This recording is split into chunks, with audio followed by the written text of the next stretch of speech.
first stop, and that we can deliver.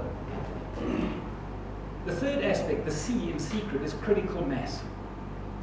And if you think back to Jeffrey and myself throwing the stones, when 50% of us quit because the reward was no longer good enough, it was very easy for the other 50% to quit.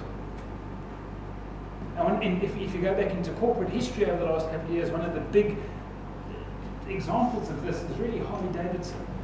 Because in the 1980s, Harley-Davidson had garnered the brand promise of thugs, hooliganism, crime, not through design, but purely by default. Reason being that in the United States, the Harley-Davidson is the cheapest bike you can get because it's locally produced. So thugs, hoodlums who didn't have money but needed transport went out and bought a Harley-Davidson.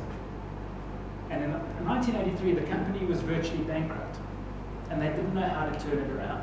The critical mass said, if you ride a Harley-Davidson, you're a thug, a hoodlum.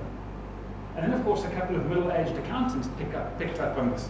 And they realized that a skinny 42-year-old accountant can buy a Harley-Davidson, put on a leather jacket, and ride through small towns scaring people.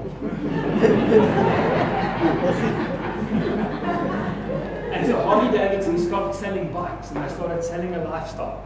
And that's why you can go to any shopping mall today where the Harley crowd gathers on a Sunday morning and look at 20 bikes, and every single one of them will be different, even though they're the same model. And Harley-Davidson stopped selling bikes, and they started selling the lifestyle. They started selling customization. They started selling the dream of freedom, of cruising the open road, the dream of every 42-year-old accountant, of being able to go to Clarence and scare people.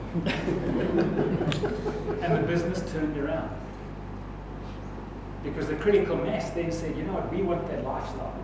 I mean, you might